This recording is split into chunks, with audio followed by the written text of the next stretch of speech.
So, you don't actually miss them. You miss the idea of being loved. Maybe you find yourself, I don't know, replaying old memories and wondering if you'll ever feel that spark again. But honestly, it's not really about the person you lost. It's about how being loved made you feel. And after everything you've been through, you might be asking yourself, am I actually ready to try again? That's a pretty powerful question. Because being ready isn't just about time passing. It's about what you do with that time. If you've been hurt, betrayed, ghosted, abandoned, or just emotionally drained, this video is absolutely for you. I totally get how overwhelming it can be to even think about opening your heart again. The fear, the doubts, and all those memories that just linger. But real healing, it happens when you pause and ask yourself, not just, do I want someone? But am I truly ready to love and be loved again? Welcome to Love Scout. This is the place where we talk about real dating struggles, emotional healing, confidence, and becoming the kind of person who attracts healthy love. So if you're navigating heartbreak, self-doubt, or just trying to figure out modern dating without losing yourself, you're definitely in the right place. Let's get into it.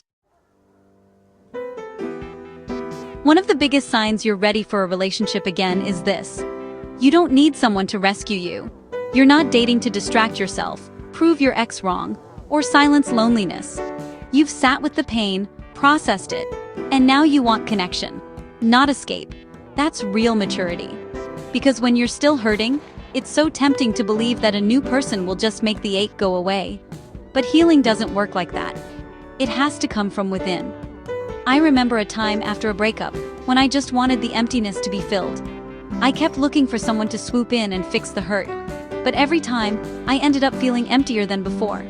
It was only when I stopped searching for a savior and started sitting with the discomfort that I began to grow. It's not easy, honestly, but it's necessary. True readiness means you're not looking for a shortcut out of your emotions. You honor your feelings. You allow yourself to grieve, to miss, to be angry, to let go. You don't rush the process. You respect it. By standing on your own 2 feet, you're telling the universe, I am whole as I am. I choose love, not out of need, but out of desire. This shift really changes everything. When you're not looking for someone to fix your pain, you attract people who want to add to your happiness, not become the source of it. You stop settling for half-hearted connections or people who just want to fill a void. You set a new standard for yourself and for anyone who enters your life. So, ask yourself, are you seeking someone to heal your wounds, or someone to walk beside you as you grow? Recognizing the difference is honestly the first step towards attracting real, healthy love. When you're not ready, you compare everyone to your ex. But when you are ready, you see your ex clearly, flaws and all. You don't rewrite history to make it seem perfect. You understand why it didn't work, and you've accepted that. Closure doesn't always come from them. Sometimes it comes from growth. It's natural to look back and miss the good times. But if you find yourself only remembering the highlights, you might be glossing over the reasons it ended. When you truly heal, you see the relationship for what it was, the good, the bad, and the lessons. You stop idolizing the past and start appreciating the present. This doesn't mean you have to hate your ex or regret the relationship. Instead, you're able to be honest with yourself. You can acknowledge the happy moments without ignoring the pain, the patterns, or the incompatibility. That's when you know you've found closure. Not because you got all the answers, but because you made peace with the unknown. Closure isn't about a conversation or an apology. Sometimes the most powerful closure comes from your own reflection and acceptance. You no longer need validation from the past to move forward. Your self-worth isn't tied to what someone else did or didn't do. When you stop romanticizing the past, you open yourself to new possibilities. You become curious again about what's ahead, about who you're becoming, and about the love you truly deserve. You step forward, not because you've forgotten, but because you've learned. If someone crosses a line, you speak up. If something feels off, you don't ignore it. You no longer tolerate breadcrumbs, mixed signals, or emotional unavailability just to avoid being alone. That's not bitterness, that's strength. Boundaries are the invisible lines that protect your emotional well-being, and learning to set them is a sign of real growth. I know for a long time, the idea of setting boundaries felt scary. I didn't want to be too much, or difficult, or risk pushing someone away. But with experience, I realized that boundaries aren't walls, They're bridges to healthy connection. When you set a boundary, you're telling someone how to love you, and you're telling yourself that you matter. It's not easy, especially if you grew up being a people pleaser, or if past relationships taught you to stay silent. But the moment you say, "No, this doesn't work for me," is the moment you reclaim your power. You teach others how to treat you, and you teach yourself that your needs are valid. Boundaries aren't about controlling others, they're about honoring yourself. It's okay to walk away from someone who can't respect your limits. It's okay to ask for clarity when you feel confused. It's okay to expect consistency, respect, and honesty. These aren't demands, they're the foundation of healthy love. Remember, you don't have to feel guilty for protecting your peace. The right person won't be threatened by your boundaries, they'll be grateful for them. Because real love doesn't require you to shrink yourself or settle for less. You enjoy your life. You've built routines, goals, friendships, and peace.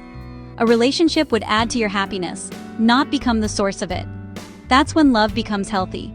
You've invested in yourself, created meaning outside of romance, and learned how to be content with your own company. This doesn't mean you're always happy or never lonely. It means you know how to be gentle with yourself on the tough days. You trust your ability to get through hard times without needing someone else to fill the void. You find joy in the little things, a cup of coffee in the morning, a walk in the park, laughter with friends. The best relationships are built between two people who are whole on their own. When you bring your full self to the table, love becomes a partnership, not a transaction. You don't expect someone to complete you because you already feel complete. This wholeness allows you to choose love freely, not out of desperation or fear. You're not searching for someone to save you. You're inviting someone into a life that's already rich and fulfilling. That's the kind of energy that attracts the right partner. Celebrate the life you've created. Be proud of the growth, the healing, the resilience. When you feel whole on your own, you're not waiting for life to start. You're already living it. And that's the most attractive thing of all. This one is big. You're not numb anymore. You're not closed off. You're cautious, but open. You understand love requires risk, but now you're choosing wisely instead of blindly. That's growth. Vulnerability isn't weakness, it's courage. It's saying, I'm willing to be seen, flaws and all, even if it means I might get hurt again. After heartbreak, it's natural to want to protect yourself. Maybe you built walls so high nobody could climb them. Maybe you promised yourself you'd never let anyone get that close again. But healing isn't about never feeling pain. It's about trusting your ability to move through it and to love anyway. Real readiness for love means you can let someone in, even with the scars. You're willing to share your story, not to overshare or trauma bond, but to connect authentically. You know what you want, and you're not afraid to ask for it. You're not pretending to be someone you're not, just to be liked. Vulnerability is also about being honest with your own feelings. It's about acknowledging when you're scared, when you're hopeful, when you're excited, when you're nervous. It's showing up as your true self, even if you're still a work in progress. When you're willing to be vulnerable, you create space for real intimacy. You invite someone to love you, not the version you think they want, but the real you. And that's where the magic happens. Because love isn't about perfection, it's about connection. Being ready doesn't mean you're fearless. It means you trust yourself more than you fear being hurt. And if you've done the work, even slowly, you deserve something real. Don't rush it, don't force it, but don't let fear keep you stuck either. Healing is not a race, and love is not a prize to be won. It's a journey, and you're allowed to move at your own pace. If this resonated with you, comment below, "I'm ready," or tell me what step you're still working on. And if you're on your healing journey, make sure you subscribe, because we talk about real growth, real dating, and real love here. Your voice matters, your story matters, and you are not alone on this path. Until next time, choose growth, choose clarity, and never settle for less than a love that feels safe. This is Love Scout, and I'll see you in the next one.